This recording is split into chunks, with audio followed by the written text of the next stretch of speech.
చిరకపుచ్చుకొని సమాప్తమైనదని చెప్పి తల వంచి ఆత్మను అప్పగించెను. యేసు ఆ చిరకపుచ్చుకొని సమాప్తమైనదని చెప్పి తల వంచి ఆత్మ అప్పగించెను. ఎన్నో మాట అండి ఇది. నాకు వినిపించట్లేదు, అస్సలు వినిపించట్లేదు. ఎన్నో మాట? 6వ మాట. సో 6వ మాట యోహాను సువార్త 19వ అధ్యాయము 30వ వచనం. యేసు ఆ చిరక పుచ్చుకొని సమాప్తమైనదని చెప్పి తల వంచి ఆత్మను అప్పగించెను. దేవుని సహాయం కొరకు ప్రార్థించుకుందామండి. పరిశుద్ధుడా ప్రేమగల తండ్రి, ప్రేమ స్వరూపి, నీ బంగారు పాదలకు వందనాలు తండ్రి. ఇచ్చిన ఈ దినాన్ని బట్టి నీకే వందనాలు రాజా. ఈ శుభ శుక్రవార దినాన తండ్రి నన్ను నిలబెట్టుకొని రాజా, 6వ మాట ద్వారా మీరు నాతో మాట్లాడుతున్నందుకు నీకే వందనాలు రాజా. నువ్వు నాతో మాట్లాడినది స్పష్టంగా తండ్రి యేసా నీ బిడ్డలకు చెప్పే ఆధిక్యతను నాకు ఇచ్చావు. అందుని బట్టి వందనాలు. ఎక్కడ నేను తప్పకుండా నా సొంత మాటలు మాట్లాడకుండా నీ సిలువ చాటున నన్ను మరుగుపరుచుకొని తండ్రి యేసా కేవలము మహిమ ఘనత నీకే వచ్చేలా ఉన్న తండ్రి యేసా నేను మాట్లాడుతున్న ప్రతి ఒక్క మాట ఒక హృదయానికన్నా అంటుకట్టబడులోన అది ఫలించులోన సహాయము దయచేయమని అడుగుతూ ఈ చిన్న కొద్ది ప్రార్థన నా యేసు శక్తిగల నామములో సమర్పిస్తున్నాను తండ్రి, ఆమేన్.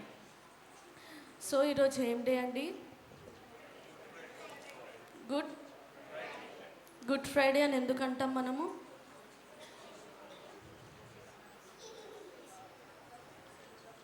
యేసు ప్రభు మన కొరకు చనిపోయాడు, తిరిగి లేచారా లేదా? లేచారు. సో అందుకే మనల్ని మన కోసం ఒక వ్యక్తి చనిపోవడం అంత ఈజీ కాదు కదా. ఎవరినన్నా చనిపోమంటే చనిపోతారా? చనిపోరు. సో మన కోసం యేసుక్రీస్తు ఈ దినాన చనిపోయిన దినం కాబట్టి మనమందరం దీన్ని గుడ్ ఫ్రైడే అని అంటున్నాం. సో ఈ 6వ మాట దేవుడు కేక వేసి చెప్పాడండి, ఉట్టిగా చెప్పలేదు, బిగ్గరగా కేక వేసి చెప్పారు. అది ఓటమితో కూడిన కేకనా లేకపోతే విజయోత్సవంతంగా ఆనందంతో చెప్పిన కేకనా? విజయోత్సవంతంగా ఆనందంతో కూడిన కేక్ అన్నమాట. సో సమాప్తమైనది అనే దాన్ని మనం ఇంగ్లీష్లో చూసుకుంటే ఇట్ ఈస్ ఫినిష్డ్. ఎన్ని వర్డ్స్ ఉన్నాయండి?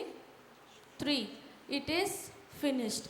మనం గ్రీక్లో చూసుకున్నట్లయితే ఒకటే వర్డ్ టెటెలోస్టాయ్. ఏమంటారండి? టెటెలోస్టాయ్. గ్రీక్లో చూసుకుంటే ఒకటే వర్డ్, దాన్ని ఏమంటారంటే టెటెలోస్టాయ్ అని అంటారనమాట. సో మనం చూసుకున్నట్లయితే సమాప్తమైనది అనేది ఒక చిన్న పదంలాగానే మనకు అనిపిస్తుంది కదా. ఈ 7 మాటల్లో కూడా అతి చిన్నదైనది సమాప్తమైనది అన్నది ఒకటే ఉంది. కానీ దాని వెనకాల ఎంతో అమూల్యమైన ఎంతో లోతైన మాటలు మనకు తెలియపరుస్తున్నాయండి. సో దేవుడు ఎందుకు ఆ దినాన సమాప్తమని పలికారంటే తండ్రి చిత్తాన్ని ఆయన నెరవేర్చారు. ఈ లోకానికి ఆయన ఏ పని నిమిత్తం అయితే వచ్చాడో ఆ పని ఆయన సంపూర్తిగా చేసి తండ్రి దగ్గరికి వెళ్తున్నారు. మనం చనిపోతున్నప్పుడు మనం చెప్పగలుగుతామా ఈ మాట? దేవా సమాప్తమైనది అని చెప్పగలుగుతామా? చెప్పలేం కదా. తండ్రి టెటెలోస్టాయ్ అని కూడా చెప్పలేం. ఎందుకు? మనం ఆయన పని చేస్తున్నామా? మనంతట మనమే ప్రశ్నించుకోవాల్సింది. మనకి దైవజనుడు ఒక రెస్పాన్సిబిలిటీ ఇచ్చినా ఇవ్వకపోయినా ఆయన పని మనం చేస్తున్నామా లేదా అని మనం ఈ దినాన గూడు తిరగాలి, మనంతట మనం ప్రశ్న వేసుకోవాలి. గుడ్ ఫ్రైడే అంటే ఇక్కడ వచ్చి 7 మాటలు వినేసి వెళ్ళిపోవడం అయితే అస్సలు కాదండి. ఒక్క మాట ద్వారాన్నా మన హృదయము మార్చబడాలి. మనం ఆ పాపం చేసేటప్పుడు ఆ మాటలు మనకి గుర్తు రావాలి. మనం ఇక్కడ వినేసి వెళ్ళిపోయిన వారం అయితే దేవుడు పని చేయగలుగుతామా? చేయలేం కదా. కానీ ఇక్కడ విని మన హృదయాన్ని మార్చుకొని మనం ఈ దినాన పశ్చాత్తాపపడాలి. దేవా నా కొరకు నేను చేసిన పాపాల కొరకు నువ్వు ఈ దినాన ఆ కలువరి సిలువలో బలియాగమైన దినం అన్నమాట ఇది. మనం చూసుకున్నట్లయితే యేసుక్రీస్తు జన్మము అంటే ఆయన పుట్టుక మొదలుకొని ఆయన మరణం వరకు అంతా ఎలా జరిగింది? ఇందాక సుదత్త కూడా ఆ వర్డ్ చెప్పారు. ఎలా జరిగింది? లేఖనము నెరవేరింది అంటే ప్రవచనాలు నెరవేరాయి కాబట్టి ఆయన జన్మం అయింది, అలాగే మరణం కూడా మొత్తం ఆయన ప్రవచనాలు లేఖనం నెరవేరాలి కాబట్టి ఆ రకంగా జరిగాయండి. మనం సమాప్తమైనది అని చూసుకుంటే 3 సార్లు ఉంది మన బైబిల్లో. మొట్టమొదటిగా ఆదికాండము 2:1-2, రెండవది ప్రకటన 21:6, మూడవది యోహాను సువార్త 19:30. ఎన్నిసార్లు ఉందండి సమాప్తమైనది అని మన బైబిల్లో? 3 టైమ్స్ ఉందన్నమాట. 3 సార్లే సమాప్తమైనది అని మనకి ఈ జీవ గ్రంథంలో వ్రాయబడి ఉన్నది. అలాగే నేను ఇందాక చెప్పిన మాట టెటలోస్టాయ్ గ్రీక్లో అంటారు. సో దానికి కూడా కొంచెం మీతో పాటు కొంచెం షేర్ చేసుకోవాలని ఉంది నాకు. దాన్ని 4 రకాలుగా వాడతారనమాట. టెటలోస్టాయ్ అంటే ఒక మ్యాసన్, అంటే ఒక పని చేసి ఆయన ఇల్లు కట్టాక ఏం చెప్తాడు? ఆయన దగ్గరికి వెళ్ళి, ఇల్లు కట్టించిన ఆయన దగ్గరికి వెళ్ళి ఏం చెప్తాడు? నా పని అయిపోయింది. ఒక ఆర్టిస్ట్ డ్రా చేశాక ఆయన ఆర్ట్ మొత్తం అయిపోయాక వెళ్ళి ఏం చెప్తాడు? నా ఆర్ట్ మొత్తం పూర్తయిపోయిందని చెప్తారు. సో టెటలోస్టాయ్ అంటే మొత్తం మనకి ఇచ్చిన పని సంపూర్తిగా కరెక్ట్గా చేయడమే టెటలోస్టాయ్ అనే మాటకు అర్థం ఉందండి. ఫస్ట్ అకంప్లిష్ అంటే తీర్చుట, నెరవేర్చబడెను. యోహాను సువార్త 17:4. చేయుటకు నీవు నాకు ఇచ్చిన పని నేను సంపూర్ణంగా నెరవేర్చి భూమి మీద నిన్ను మహిమపరిచితిని. సో తండ్రి అయిన దేవుడు యేసుక్రీస్తుకి ఏదైతే పని ఇచ్చాడో యేసుక్రీస్తు ఆ పనిని సంపూర్ణంగా నెరవేర్చి తండ్రి అయిన దేవుని ఈ లోకంలో మహిమపరిచాడు. మనం ఎంత చిన్న పని చేసినా, ఎంత చేసినా అది కేవలం మహిమ ఎవరికి రావాలండి? మన దేవుడికే రావాలి కదా. మన మహిమ కోసం మనం చేసుకుంటే అది దేవుడి దగ్గరికి వెళ్తుందా? వెళ్ళదు. కానీ మనం ఏది చేసినా కేవలము ఆయన మహిమపరచబడాలి. ఆయన పనిని, తండ్రి ఇచ్చిన పనిని కుమారుడు ఏ రీతిగా అయితే సంపూర్ణం చేశాడో, తీర్చాడో, నెరవేర్చబడెను. కాబట్టి మనం కూడా మనకిచ్చిన పనిని సంపూర్ణంగా మనం నెరవేర్చేవారిగా ఉండాలి. సో ఫస్ట్ చూసుకున్నట్లయితే అకంప్లీష్. సెకండ్ వన్ అంటే పర్ఫామ్ అంటే కూడా సేమ్ మీనింగే వస్తుందండి. తీర్చుట, నెరవేర్చబడెను. కొలస్సీలు 2:14. కొలస్సీ మరియు అపరాధముల వలనను శరీరమందు సున్నతి పొందక యుండుట వలనను మీరు మృతులై ఉండగా దేవుడు వ్రాతపూర్వకమైన ఆజ్ఞల వలన మన మీద రుణముగాను మనకు విరోధముగాను నుండిన పత్రమును మేకులతో సిలువకు కొట్టి దాని మీద చేవ్రాతను తుడిసివేసి మనకు అడ్డము లేకుండా దానిని ఎత్తివేసి మన అపరాధములన్నిటిని క్షమించి ఆయనతో కూడా మిమ్మును జీవింపజేసెను. ఆయన ప్రధానులను, అధికారులను నిరాయుధులుగా చేసి సిలువ చేత జయోత్సవముతో వారిని పట్టి తెచ్చి బహాటముగా వేడుకకు కనపరచను. ఇక్కడ మనం చూసుకున్నట్లయితే మన అపరాధములన్నిటిని ఎవరు క్షమించారండి? ఎవరు క్షమించారు మన అపరాధములన్నిటిని? యేసుక్రీస్తు. ఎక్కడ క్షమించాడు? సిలువలో. ఆయన చెందిన రక్తము ఆ సిలువలో ఈ భూమి మీద పడగా మనకి పాపము నుంచి మనకి విముక్తి దొరికింది. సో మనం కూడా ఎలా జీవిస్తున్నామో ఆయనతో కూడా మనము జీవింపజేసేదనని ప్రధానులను, అధికారులను నిరాయుధులుగా చేసి సిలువ చేత జయోత్సవముతో వారిని పట్టి తెచ్చి బాహాటముగా వేడుకకు కనుపరచను. మనం ఇక్కడ చూసుకున్నట్లయితే ధర్మశాస్త్రము విధి విధాలను తీర్చబడ్డది. మొట్టమొదటిగా చూసుకుంటే దేవుడు తండ్రికి అప్పగించిన పని నెరవేరింది. రెండవది ధర్మశాస్త్రము విధి విధానాలను తీర్చబడ్డాయి. మూడవది మనం చూసుకున్నట్లయితే టు పే అంటే చెల్లించుట. 1 పేతురు 1:18 మనం చూసుకున్నట్లయితే 1 పేతురు 1:18 పితృపారంపర్యమైన మీ వ్యర్థ ప్రవర్తనను విడిచిపెట్టునట్లుగా వెండి బంగారముల వంటి క్షయ వస్తువుల చేత మీరు విమోచింపబడలేదు కానీ అమూల్యమైన రక్తము చేత, అనగా నిర్దోషమును నిష్కలంకమును గొర్రెపిల్ల వంటి క్రీస్తు రక్తము చేత విమోచింపబడితిరని మీరు ఎరుగుదురు కదా. మనం ఏ రకంగా విమోచింపబడ్డామండి? బంగారం చేతనా, వెండి చేత కాదు. అమూల్యమైన రక్తము, నిష్కలంకమైన రక్తము. దేవుని రక్తం ఎలా ఉంది? అమూల్యమైనది. అమూల్యమైనది అంటే ప్యూరెస్ట్ కదా, చాలా విలువగల రక్తంతో మనం ఏమంటామండి? విమోచింపబడ్డాం. సో విమోచన క్రయధనం చెల్లింపబడి ఉంది. మనకి పాపము నుంచి ఈ దినాన్ని ఏమొచ్చింది? విమోచన వచ్చింది. 4వది చూసుకున్నట్లయితే టు మేక్ అన్ ఎండ్ అంటే చాలించుట. ఎండ్ అంటే ఇంకా చాలు. అక్కడ గలతీలు 1వ అధ్యాయము 3-5 వచనాలు. గలతీ 1వ అధ్యాయము 3-5 వచనాలు.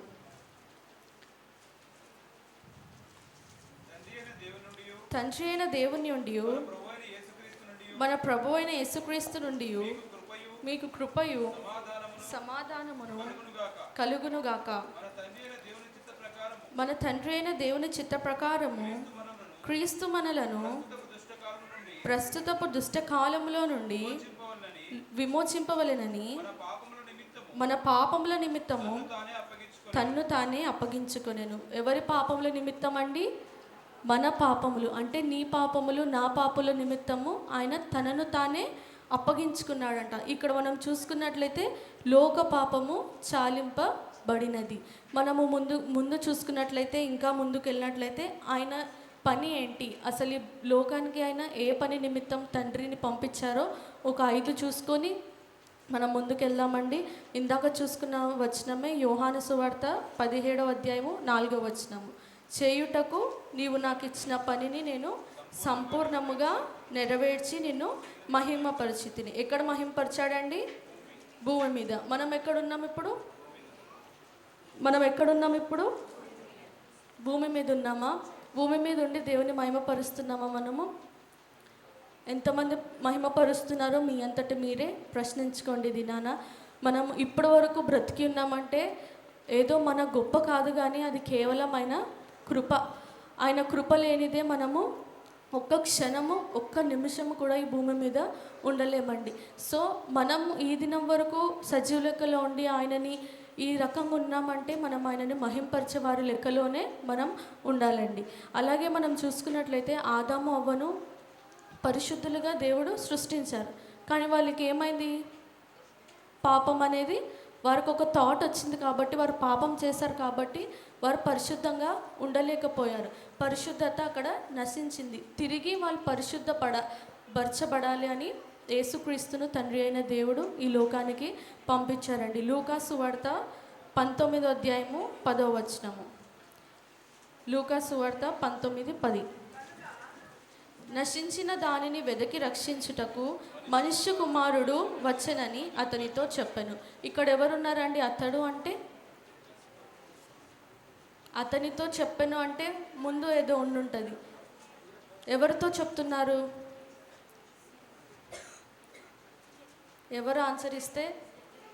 జకరియా, శిల్పోదిన. సో ఎవరితో చెప్తున్నారు? జకరియాతో చెప్తున్నారు. ఏమని చెప్తున్నారు? నశించిన దానిని వెదకి రక్షించుటకు మనుష్య కుమారుడు వచ్చెను. జక్కయ్యతో చెప్తున్నారనమాట. అయితే నశించిన దానిని వెతికి రక్షించుటకు అంటే మనం ఏ రకంగా నశించిపోయామంటే పాపం ద్వారా, శాపం ద్వారా, స్వస్థత లేక ఎన్నో రకాల ద్వారా మనం ఈ లోకంలో నశించిపోతున్నాం. కానీ నశించిన దానిని వెదకి రక్షించడానికి మనుష్య కుమారుడు ఈ లోకానికి వచ్చాడండి. అలాగే 1 తిమోతి 1వ అధ్యాయము 15వ వచనము. 1 తిమోతి 1వ అధ్యాయము 15వ వచనం. పాపులను రక్షించుటకు క్రీస్తు యేసు లోకమునకు వచ్చెనని వాక్యము నమ్మదగినదియు పూర్ణాంగీకారమునకు యోగ్యమునయున్నది. అట్టి వారిలో నేను ప్రధానుడు. మనం చూసుకున్నట్లయితే నశించిన దానిని ఆయన వెదకి రక్షించడానికి లోకానికి వచ్చాడు. రెండవదిగా చూసుకున్నట్లయితే పాపులను రక్షించుటకు ఆయన ఈ లోకానికి వచ్చాడండి. మనమందరం పాపులమా పరిశుద్ధులమా? పాపులమే కదా. మనకు తెలుసు మనం పాపులమే అని, పాపం చేస్తున్నామని కూడా మనకు తెలుసు. కానీ తిరిగి మనము సరి చేసుకోలేం కదా. అలాంటి హృదయము మనకి వద్దు. దేవా, సరి చేసుకునే హృదయమే నాకు దయచేయని మనము ఆ దేవుని వేడుకోవాలండి. నశించిన దానిని వెతికి రక్షించడానికి ఆయన ఈ లోకానికి వచ్చాడు. పాపులను రక్షించుటకు ఆయన క్రీస్తు యేసు ఈ లోకానికి వచ్చాడు. అలాగే చూసుకున్నట్లయితే ఆయన సువార్త ప్రకటించడానికి కూడా ఈ లోకానికి వచ్చాడనమాట. దేవుని రాజ్యంలో మనం అందరం ఉండాలని ఆయన సువార్త ప్రకటించారు. సో మనం దేవుని రాజ్యానికి చేరాలంటే ఆయన సువార్తను ప్రకటించాలి కదా, మనం కూడా ప్రకటించాలా వద్దా? హల్లెలూయా. సో మనం కూడా దేవుని రాజ్యం కొరకు సువార్త ప్రకటించాలి. దేవుడు ఏ రీతిగా అయితే సువార్త ప్రకటించడం మొదలు పెట్టారో మనం కూడా ఆయన కొరకు సువార్తను ప్రకటించేవారుగా మనం ఉండాలి. మొట్టమొదటిది నశించిన దానిని వెదకి రక్షించడానికి, రెండవది పాపులను రక్షించడానికి, మూడవది మనము ఆయన ఏ రీతిగా అయితే సువార్తను ప్రకటించారో మనం కూడా సువార్తను ప్రకటించే వారిగా ఉండాలండి. మనం చూసుకున్నట్లయితే యోహాను సువార్త 21వ అధ్యాయము 25వ వచనము. యోహాను సువార్త, యేసు చేసిన కార్యములు ఇంకను అనేకములు కలవు, వాటిలో ప్రతి దానిని వివరించి వ్రాసిన ఎడల అట్లు వ్రాయబడిన గ్రంథములకు భూలోకమైనను చాలదని నాకు తోచుచున్నది. ఎవరు చెప్తున్నారండి ఈ మాట? యోహాను. ఏం చెప్తున్నాడంట? దేవుడు చేసిన కార్యాలు ఇంకా ఎన్నో ఉన్నాయంట. మనం ఈ పరిశుద్ధ గ్రంథంలోనే ఆయన కార్యాలు ఉన్నాయి అనుకుంటున్నాం, కానీ దీనికన్నా ఇంకా ఎన్నో కార్యాలు మన దేవుడు చేసి ఉన్నాడు. ఒకవేళ అవన్నీ కూడా వ్రాయబడినట్లయితే భూలోకమైనను గ్రంథములకు చాలదు. భూలోకం అంటే మనం జీవించే లోకమే కదా. ఒకవేళ అన్ని బుక్స్ రాసి ఉంటే కూడా ఈ లోకం కూడా చాలదంట. అన్ని పుస్తకాలు, గ్రంథాలు ఉండేవి. మనం ఇవే అనుకుంటున్నాం దేవుడి కార్యాలు, కానీ ఇంకా దేవుడి కార్యాలు మనకు తెలియకుండా ఇంకెన్నో ఉన్నాయి. కానీ మనం ఇవి కొన్ని తెలుసుకుంటున్నాం, కానీ వాటిని నమ్మి ఇతరులకు మనం చెప్పేవారిగా ఉండాలండి. అలాగే మనం చూసుకున్నట్లయితే ఆయన స్వస్థత పరచడానికి ఈ లోకానికి వచ్చాడు. ఎంతోమందిని స్వస్థపరిచిన దేవుడు. స్వస్థత అంటే కన్ను లేని వారికి కన్నులు ఇచ్చిన దేవుడు, నడక రాని వారికి నడక ఇచ్చిన దేవుడు, ఎన్నో రకాలుగా కుష్ఠరోగంలో ఉన్నవారిని స్వస్థపరిచిన దేవుడు. మనం చూసుకున్నట్లయితే రక్తస్రావం గల స్త్రీని స్వస్థపరిచిన దేవుడు. అలాంటి దేవుడు ఆయన పని ఏంటి? స్వస్థపరిచేది కూడా ఒక పని ఆయనకి. ఆ పని కూడా ఆయన సంపూర్తిగా, అంటే దేవుని చిత్త ప్రకారము కంప్లీట్గా ఆయన సక్సెస్ఫుల్గా కంప్లీట్ చేసినందుకు ఆయన ఏమని పలికాడు? సమాప్తమైనది. అలాగే మనం చూసుకున్నట్లయితే యోహాను సువార్త 10వ అధ్యాయము 10వ వచనము. దొంగతనమును హత్యను నాశనమును చేయుటకు వచ్చును గాని మరి దేనికి రాడు. గొర్రెలకు జీవము కలుగుటకును అది సమృద్ధిగా కలుగుటకును నేను వచ్చి తినని మీతో నిశ్చయంగా చెప్పుచున్నాను. ఇక్కడ ఎంతమంది గొర్రెలను నమ్ముతారండి? మనమందరం గొర్రెలమే కదా. ఎంతోమంది హేళన చేసినా మనం గొర్రెలమే. ఎందుకు? మన కాపరి గొర్రెల కాపరి. మన కొరకు గొర్రెల కాపరి ఆయన ప్రాణాన్ని మన కొరకు అర్పించాడు. సో మనం గొర్రెలని ఎవరైనా మనల్ని అన్నప్పుడు మనము ఫీల్ అవ్వద్దు అనమాట. ఎందుకు? అవును, మనం గొర్రెలమే కాబట్టి మనం ఫీల్ అవ్వాల్సిన అవసరము లేదు. ఎందుకంటే గొర్రెల కొరకు ఆయన తన ప్రాణాన్ని అర్పించాడు. ఇక్కడ చూసుకున్నట్లయితే జీవము కలుగుటకు అది సమృద్ధిగా కలుగుటకు నేను వచ్చి తినని మీతో నిశ్చయంగా చెప్పుచున్నాను. జీవం అంటే లైఫ్ కదా, టు బ్రింగ్ లైఫ్. ఆయన ఒక జీవాన్ని ఇవ్వడానికి ఈ లోకానికి వచ్చాడు. కొంచెం జీవమా? కాదు, సమృద్ధి అంటే లేమి ఉంటుందా? ఉండదు కదా. సమృద్ధి అయిన జీవాన్ని ఇవ్వడానికి దేవుడు ఈ లోకానికి వచ్చాడండి. ఆఖరిగా చూసుకుంటే 1 యోహాను 3వ అధ్యాయము 8వ వచనము.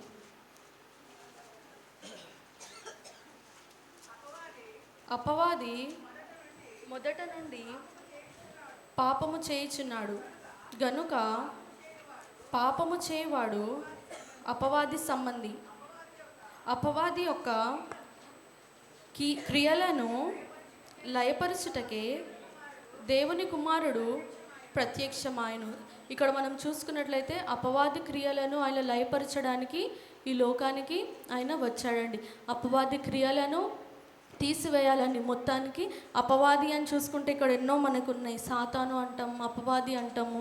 సో అపవాది క్రియలను, ఈ డెవిల్స్ వర్క్ని కూడా ఆయన తీసివేయడానికి, లయపరచడానికి ఈ లోకానికి వచ్చాడు. మొట్టమొదటిగా చూసుకుంటే నశించిన దానిని వెదకి రక్షించడానికి, పాపులను రక్షించడానికి, సువార్తను ప్రకటించడానికి, స్వస్థతలు చేయడానికి, సమృద్ధి అయిన జీవాన్ని ఇవ్వడానికి, ఆఖరిగా అపవాది క్రియలను లయపరచడానికి దేవుడు ఈ లోకానికి వచ్చాడండి. మనం చూసుకున్నట్లయితే మనము సువార్తను నమ్మాలి. అలాగే మనకు స్వస్థత కలిగిందనుకో, ఆ స్వస్థతకు కలిగినట్లు మనం జీవించాలి. అలాంటి సాక్ష్యాన్ని మనము నిలుపుకునే వారిగా ఉండాలి. మనము విమోచింపబడినాక కూడా సాక్ష్యమైన జీవితాన్ని నిలుపుకునే వారిగా ఉండాలండి. మనం చూసుకున్నట్లయితే ఆ రోజుల్లో ఇప్పుడు మనం చూసుకున్నట్లయితే మార్నింగ్ సన్ వస్తుంది, మళ్ళీ ఈవినింగ్ వెళ్ళిపోతుంది, మళ్ళీ నెక్స్ట్ డే మార్నింగ్ మళ్ళీ సూర్యుడు వస్తాడు కదా, సూర్యుడు వస్తాడు వెళ్తాడు. సో అది దాన్ని కాలచక్రం, అదొక సైకిల్ లాగా ఉంది. ఆ రోజుల్లో కూడా మనుషులు ఏం చేసేవారు? పాపం చేసేవారు. పాపం చేసినప్పుడల్లా దేవుడి దగ్గరికి దహన బలులు అర్పించేవారు. సో అదేంటి, ఒక రొటీన్ అయిపోయింది, ఒక సైకిల్ లాగా. రోజు పాపం చేస్తున్నారు, బలులు అర్పిస్తున్నారు, పాపం చేస్తున్నారు, బలులు అర్పిస్తున్నారు. మన తండ్రి అయిన దేవుడికి అది నచ్చలేదన్నమాట. అందుకే క్రీస్తు యేసును ఈ లోకానికి పంపి దాసత్వము నుండి మనల్ని విడిపించారు. మనము పాపానికి దాసులంగా ఉన్నాం కాబట్టి దాని నుంచి మనల్ని దేవుడు ఏం చేశాడండి? విడిపించాడు. అలాగే మనం చూసుకున్నట్లయితే దేవుడు ఏమేమి సమాప్తం చేశాడో నేను 4 వచనాలు చూపిస్తే క్లుప్తంగా ముగిస్తానండి. యోహాను 4:34. యోహాను సువార్త 4వ అధ్యాయము 34వ వచనం. యేసు వారిని చూచి, నన్ను పంపిన వాని చిత్తము నెరవేర్చుటకు ఆయన పని తుదముట్టించుటకును నాకు ఆహారమై ఉన్నది. తండ్రి చిత్తాన్ని సంపూర్తిగా చేయడానికి ఆయనకి ఏమైందంట? ఆహారముగా ఉందంట. అలాగే మనం చూసుకున్నట్లయితే తండ్రి చిత్తాన్ని ఆయన సంపూర్తి చేసేటప్పుడు కూడా ఎంతో సంతోషంగా ఆయన సంపూర్తి చేశాడు. బాధతో ఆయన ఎప్పుడు సంపూర్తి చేయలేడు. విజయోత్సవంగా కేక వేసి ఆయన సమాప్తమని పలికాడు. మనం ఈ సమాప్తమనే మాటను చూసుకున్నట్లయితే మత్తయి, మార్కు, లూకాలో లేదు, కానీ యోహాను సువార్త 19వ అధ్యాయము 30వ వచనంలో ఉంది. మనం అనుకోవచ్చు ఆ టైంలో ఆ ఆయన దగ్గర లేరేమో మత్తయి, మార్కు, లూకా అని. కానీ యోహాను మాత్రం ఇందాక నా తల్లి చెప్పినట్లు కష్టకాలమందు క్రీస్తు యేసుకు దగ్గరగా ఉన్నాడు. ప్రతి ఒక్క క్షణం కూడా ఉన్నందుకు ఆయన విని ఉన్నాడు కాబట్టి ఆయన రాసి ఉన్నాడు. ఒకవేళ ఆయన కూడా వినలేదంటే ఆ 3 సువార్తల్లో లేనిది మనకి యోహాను సువార్తలో సమాప్తమైనదన్న పదము, ఆయన పలికిన మాట ఉందన్నమాట. అలాగే మనం చూసుకున్నట్లయితే రోమా 10వ అధ్యాయము 4వ వచనము.